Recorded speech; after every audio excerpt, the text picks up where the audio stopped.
할렐루야. 오늘은 2026년 1월 14일 수요일입니다. 역사의 주관자이신 하나님 앞에 기도로 나아오신 모든 성도님들을 환영하고 축복합니다. 오늘 하루 우리의 흩어진 삶의 자리에서도 하나님의 뜻을 이뤄가는 복된 날이 되기를 기원합니다. 오늘 우리가 나눌 본문은요, 창세기 10장 1절로 32절, 창세기 10장 말씀을 나누겠습니다. 우리 이 시간 함께 찾아서 읽고 나누는 시간 가지도록 하겠습니다. 제10장 노아의 아들 셈과 함과 야벳의 족보는 이러하니라.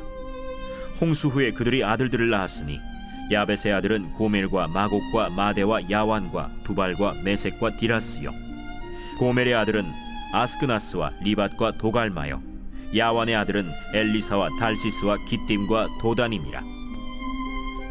이들로부터 여러 나라 백성으로 나뉘어서 각기 언어와 종족과 나라대로 바닷가의 땅에 머물렀더라. 함의 아들은 구스와 미스라임과 붓과 가나안이요, 구스의 아들은 스바와 하윌라와 삽다와 라마와 삽드가요, 라마의 아들은 스바와 드단이며, 구스가 또 니므롯을 낳았으니 그는 세상의 첫 용사라. 그가 여호와 앞에서 용감한 사냥꾼이 되었으므로 속담에 이르기를 아문은 여호와 앞에 니므롯같이 용감한 사냥꾼이로다 하더라. 그의 나라는 시날 땅의 바벨과 에렉과 악갓과 갈레에서 시작되었으며, 그가 그 땅에서 아수르로 나아가 니느웨와 르호보딜과 갈라와 및 니느웨와 갈라 사이에 레센을 건설하였으니 이는 큰 성읍이라. 미스라임은 루딘과 아나밈과 르하빔과 납두힘과 바드르심과 가슬루힘과 갑도림을 낳았더라. 가슬루힘에게서 블레셋이 나왔더라. 가나안은 장자 시돈과 헷을 낳고 또 여부스 족속과 아모리 족속과 기르가스 족속과 히위 족속과 알가 족속과 신 족속과 아르왓 족속과 스말 족속과 하맛 족속을 낳았더니 이후로 가나안 자손의 족속이 흩어져 나아갔더라. 가나안의 경계는 시돈에서부터 그라를 지나 가사까지와 소돔과 고모라와 아드마와 스보임을 지나 라사까지였더라. 이들은 함의 자손이라 각기 족속과 언어와 지방과 나라대로였더라. 셈은 에벨 온 자손의 조상이요 야벳의 형이라. 그에게도 자녀가 출생하였으니 셈의 아들은 엘람과 아수르와 아르박삿과 룻과 아람이요, 아람의 아들은 우스와 훌과 게델과 마스며, 아르박삿은 셀라를 낳고 셀라는 에벨을 낳았으며, 에벨은 두 아들을 낳고 하나의 이름을 벨렉이라 하였으니 그때 세상이 나뉘었으며, 벨렉의 아우의 이름은 욕단이며, 욕단은 알모닷과 셀렙과 하살마웻과 예라와 하도람과 우살과 디글라와 오발과 아비마엘과 스바와 오빌과 하윌라와 요밥을 낳았으니 이들은 다 욕단의 아들이며, 그들이 거주하는 곳은 메사에서부터 스발로 가는 길의 동쪽 산이었더라. 이들은 셈의 자손이니 그 족속과 언어와 지방과 나라대로였더라. 이들은 그 백성들의 족보에 따르면 노아 자손의 족속들이요, 홍수 후에 이들에게서 그 땅의 백성들이 나뉘었더라.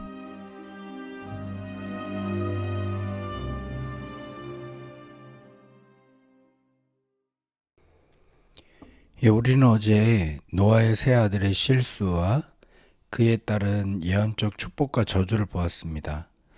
노아의 취함과 아들들의 태도에서 시작된 이 작은 사건이 인류 역사를 가르는 분기점이 되었음을 확인했던 것이죠.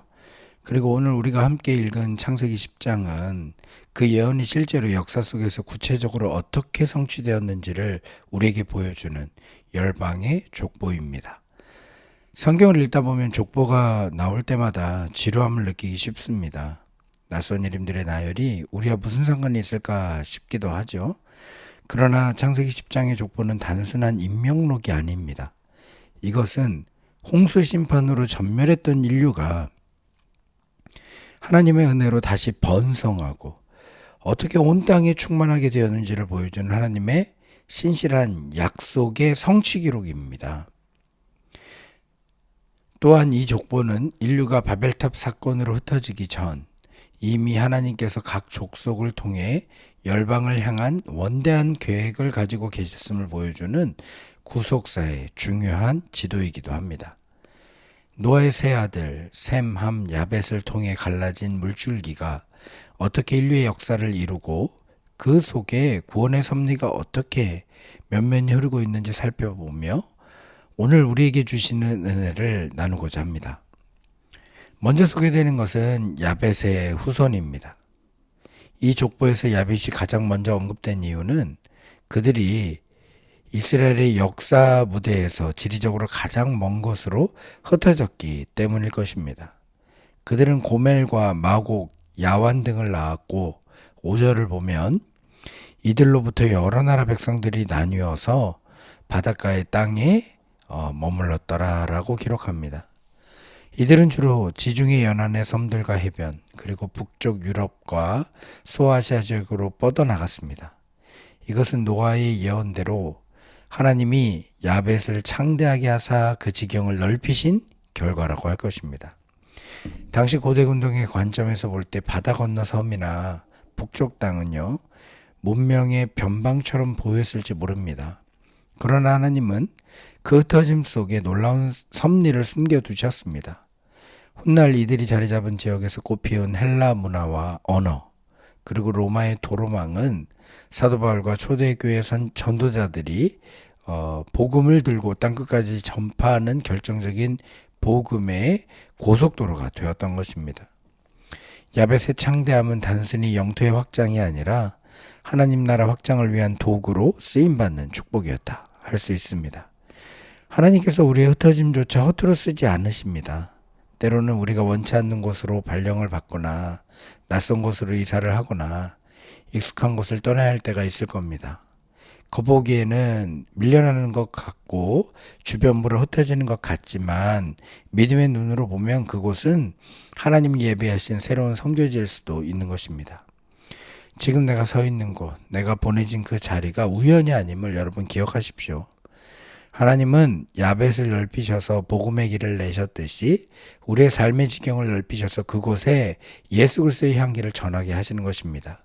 내가 있는 곳이 바로 땅끝이자 선교지임을 잊지 않는 우리가 되길 바랍니다. 두 번째로 함의 후손들이 소개가 됩니다. 이들의 족보에는 고대 세계를 호령했던 강력한 제국들의 이름이 등장합니다. 구스, 미스라임, 니누에, 바벨론, 블레셋 등 이스라엘 역사와 밀접하게 연관된 강대국들이 모두 함의 자손입니다. 특별히 8절과 9절에 등장하는 니므롯을 주목해 보십시오. 그는 세상의 천용사요 하나님 앞에서 특이한 사냥꾼이었습니다. 여기서 용사란 강력한 힘으로 사람을 제압하고 통치하는 절대 군주를 의미합니다. 그는 자신의 힘과 무력으로 신할 땅에 바벨을 건설하고 아수르로 나아가 니누에라는 거대한 성읍을 건축했습니다. 함의 자손들은 세상적으로 볼 때 가장 화려하고 강력한 문명을 건설했고 힘의 논리로 세상을 지배하는 제국의 기초를 놓았던 것입니다. 우리는 종종 세상의 거대한 권력이나 물질의 힘, 압도적인 문화의 흐름 앞에서 작아질 때가 있습니다. 함의 후손들이 내세운 것 같은 높고 견고한 세상의 성들이 우리를 위협하는 것 같기도 합니다. 니무롯과 같은 세상의 용사들이 성공의 표본으로 보이기도 합니다. 그러나 성경은 그들의 화려함에 압도되지 않습니다. 도리어 그 거대한 제국과 용사들조차 하나님의 통치 아래 있는 피조물이다라는 것을 분명하게 보여줍니다. 니무롯이 바벨탑을 쌓고 니느웨를 세웠지만 결국 그 성들은 무너졌고 역사의 주인은 힘센 용사가 아니라 여호와 하나님이심이 증명되었습니다.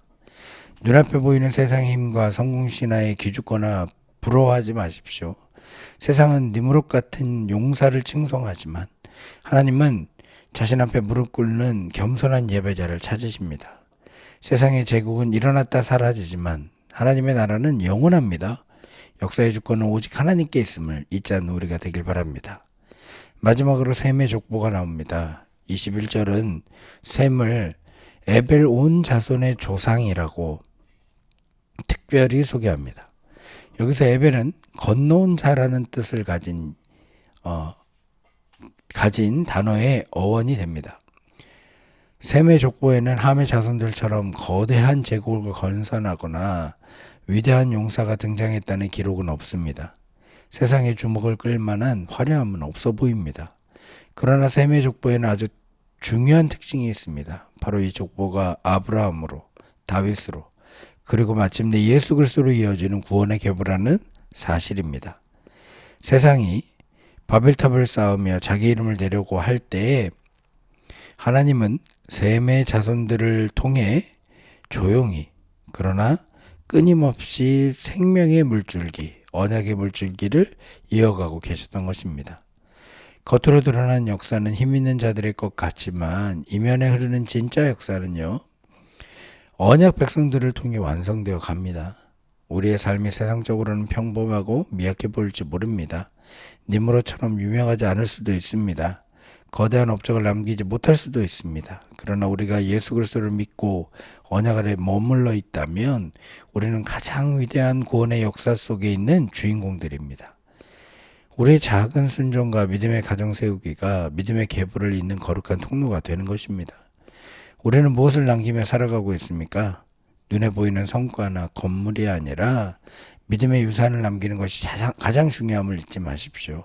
오늘 나의 하루가 다음 세대에게 언약의 빛을 전달하는 귀한 통로가 되기를 소망합니다. 사랑하는 성도 여러분, 창세기 10장의 족보는 단순한 이름의 나열이 아니라 열방을 향한 하나님의 구원 지도를 우리에게 보여줍니다. 하나님은 야벳을 흩으셔서 훗날 복음이 전파될 길을 예비하셨습니다. 함의 후손들이 세운 거대한 제국 위에서도 여전히 하나님은 역사를 주관하셨습니다. 그리고 셈의 후손을 통해 구원의 언약을 신실하게 이어오셨던 것입니다. 모든 민족은 한 혈통에서 나왔기에 차별이 있을 수 없으며 모든 역사는 하나님의 손안에 있는 것입니다. 오늘 하루 내가 처한 상황이 흩어진 야벳 같든 거대한 세상 권세 앞에 초라함 같든 기억하십시오. 우리는 언약의 백성입니다. 나의 작은 삶의 자리에서 하나님의 뜻을 이루어드리는 거룩한 역사의 주인공으로 살아가는 저와 여러분 되기를 주님의 이름으로 축원합니다. 잠시 기도하겠습니다. 역사의 주관자 되신 하나님 아버지, 홍수 이후 흩어진 인류의 역사를 통해 하나님의 오묘한 섭리를 보게 하시니 감사합니다. 야벳을 넓히시고 셈의 장막에 거하게 하신 약속대로 열방을 향해 복음의 문을 여시고 구원의 역사를 신실하게 이어오신 주님을 찬양합니다. 주님, 때로는 우리의 삶이 원치 않는 곳으로 흩어지는 것 같고 세상의 거대한 힘과 성공 앞에 작아 보일 때가 있습니다. 그러나 세상의 니므롯을 부러워하지 않게 하시고 묵묵히 언약의 길을 걸었던 셈의 후손들처럼 믿음의 자리를 굳건히 지키게 하여 주옵소서. 우리의 흩어짐이 복음의 확장이 되게 하시고 우리의 평범한 일상이 구원의 통로가 되게 하여 주옵소서. 바라옵기는 주님, 우리 갈보리 교회와 소속된 모든 가정들, 성도님들, 그리고 자녀들을 주님의 언약 안에 굳게 붙들어 주시기를 원합니다. 이 가정들이 세상의 풍조에 휩쓸리지 않고 믿음의 명문 가문을 이루게 하시고 우리의 자녀들이 열방을 향해 하나님의 영광을 선포하는 존귀한 자들로 쓰임받게 하여 주옵소서. 예수 그리스도의 이름으로 기도하옵나이다. 아멘. 주기도문으로 새벽 말씀 나눔을 마치겠습니다. 하늘에 계신 우리 아버지여, 이름이 거룩히 여김을 받으시오며 나라의 임하옵시며 뜻이 하늘에서 이룬 것 같이 땅에서 이루어지이다. 오늘날 우리에게 일용할 양식을 주옵시고 우리가 우리에게 죄 지은 자를 사해 준 것 같이 우리 죄를 사해 주옵시고 우리를 시험에 들게 하지 마옵시고 다만 악에서 구하옵소서. 대개 나라와 권세와 영광이 아버지께 영원히 있사옵나이다. 아멘.